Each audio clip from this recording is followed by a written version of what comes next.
की जय। राम भक्त हनुमान महाराज की जय। हनुमान आज्ञेचा किंकर आज्ञानुलंगी हनुमात्र टाकिले बाणावरी शरीर निघाला सत्वर बाणवे। असो हनुमंत असणारे आज्ञेचे किंकर आहेत, नवे नवे रामाचे असणारे सेवक आहेत. बाण पाहिला आणि बाणावर असणारा हनुमंताने आपलं शरीर टाकलं. पातला अयोध्येचा राम पुढे देखील नंदीग्राम रचना ती मनोराम भक्तोत्तम भरत जीती। अयोध्येचा असणारा परिसर पाहिला, अयोध्येमध्ये असणारं नंदीग्राम पाहिलं. रचना असणारी अतिशय चांगली होती. त्या ठिकाणी भरत दिसले. काय घडलं? एका जनार्दना शरण दोघाची भेटी ती गण दोघे प्रेमळ संपूर्ण दोघे दोन्ही पण विसरती। पैठण निवासी एकनाथ महाराज आपले गुरु जनार्दन स्वामी यांना शरण जाऊन सांगू लागले, दोघही असणारे रामाचे भक्त आहेत, दोघांची असणारे भेट होणार आहे, दोघांना असणारे राम नामामध्ये एक निष्ठ आहेत. बोला. येई का जनार्दना कृपाळू जननी एक गोडना खाय बाळा वाचोनी मुकीचा घास काढोनी माझ्या वदनी घालीत। परत असणाऱ्या कर्त्यांनी विनंती केली की माझे गुरु महाराज असणारे कसे आहेत, ज्याप्रमाणे आई आहे आणि ज्याप्रमाणे असणारे तिचं बालक आहे. मग आई आपल्या तोंडातला घास काढते आणि त्या बालकाला भरवते, तसं माझ्या गुरु माऊलीचं प्रेम माझ्यावर आहे. बोला.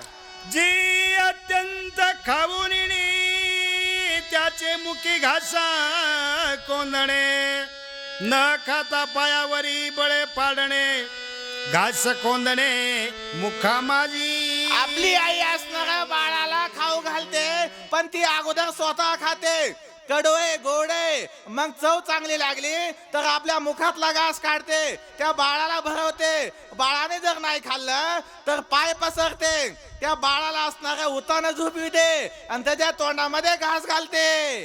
वांजे सिंहे न कळे चिन्हा व्याली जानविदार कृपाळू का जनार्दन जिया विधान विश्वमाता। जिला असणारा मूल बाळ नाही, जी असणारी वांज आहे तिला मुलाचं मुलीचं प्रेम कळत नाही, आणि जिला असणारा मुलं बाळ होतात तिला असणार आईची माया कळते. बोला. ब्रह्मादिक पुत्री व्याली जी ब्रह्मांडी सृजली निज कर्मे यत्रने मानिली मजते चाली लक्षीना। काय सांगावं, माया आहे आणि मायाने असणारं ब्रह्मांड निर्माण केलं. या ब्रह्मांडामध्ये असणारं ब्रह्मादिक आदलीवाले उठून बसा. आणि आद्याजवळ आलाय संपायला. हे जे विश्व आहे कुंडली मंद ते विश्व, तोप ही लावा. मायाने तिचा प्रसार केला. तळेला उदक द्यावी की बुकेला जेऊ घालावे मज हे सर्वतान संभवेतेने ओलावी माऊ। काय करावं, एखाद्या माणसाला तहान लागली पाणी प्यायला द्यावं, एखाद्या माणसाला भूक लागली खायला द्यावं.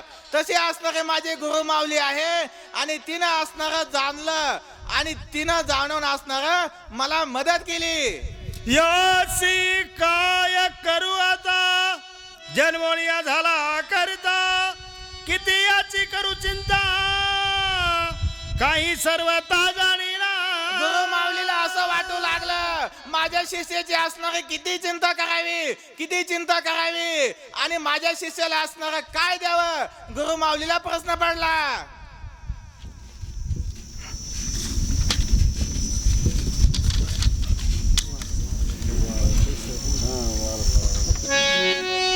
घास तोई घेऊन मनोनी आणि मुखीची काढणे माझ्या मुखी कोंदणे बाळा कारणे कृपा। अशा प्रकारे असणार स्वतःच्या मुखातला घास काढला, जसं बाळाला भरवला जातो त्याप्रमाणे असणार गुरु माऊलीने हे जे काही रामायणाचं ज्ञान आहे ते असणार मला प्रदान केलं. अतिसुराच रामकथा माऊलीची घास गोड घेता आड मी आलो अवचिता काही सर्वता झाली. काय सांगावं, अतिशय गोड रम्य असणार हे रामायण आहे, सुरेश असणार ही कथा आहे. आणि पण काय झालं, त्या गुरु माऊलीने असणार हे रामायणाचा प्रसाद माझ्या हाती दिला. बोला.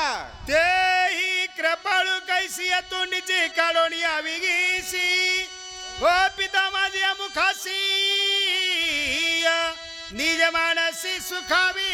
कृपाळू असणारे माझे गुरु महाराज आहेत, त्यांनी माझ्यावरती असणारी कृपा केली, आपल्या मुखातील असणारा घास काढला आणि असणारा रामायण रूपी तो घास त्यांनी माझ्या मुखामध्ये घातला आणि मी असणारा समाधानी झालो. बाळकाच्या धनी दाईजी का शिष्याची झाली पण होईजी, आणि काही न कळी सहज सद्गुरुने जाणी प्रसवा. अशा प्रकारे असणाऱ्या बाळकाला भूक कशाची असते हे असणारा आई जाणते, त्याप्रमाणे शिष्याला भूक कशाची असते हे असणारे गुरु महाराज जाणतात. गुरु महाराजांनी असणारं ओळखलं आणि ते ज्ञान असणारं मला दिलं. एका जनार्दना शरण आबा लाव आदली. कपिराम आज्ञा धरून बाणे आणि लापनाय गोड कथान पुढे अशी. पुंडलिक हजारी चल श्री ज्ञानदेव तुकाराम प्रभू रामचंद्र महाराज की जय. चला आता 5वा अध्याय.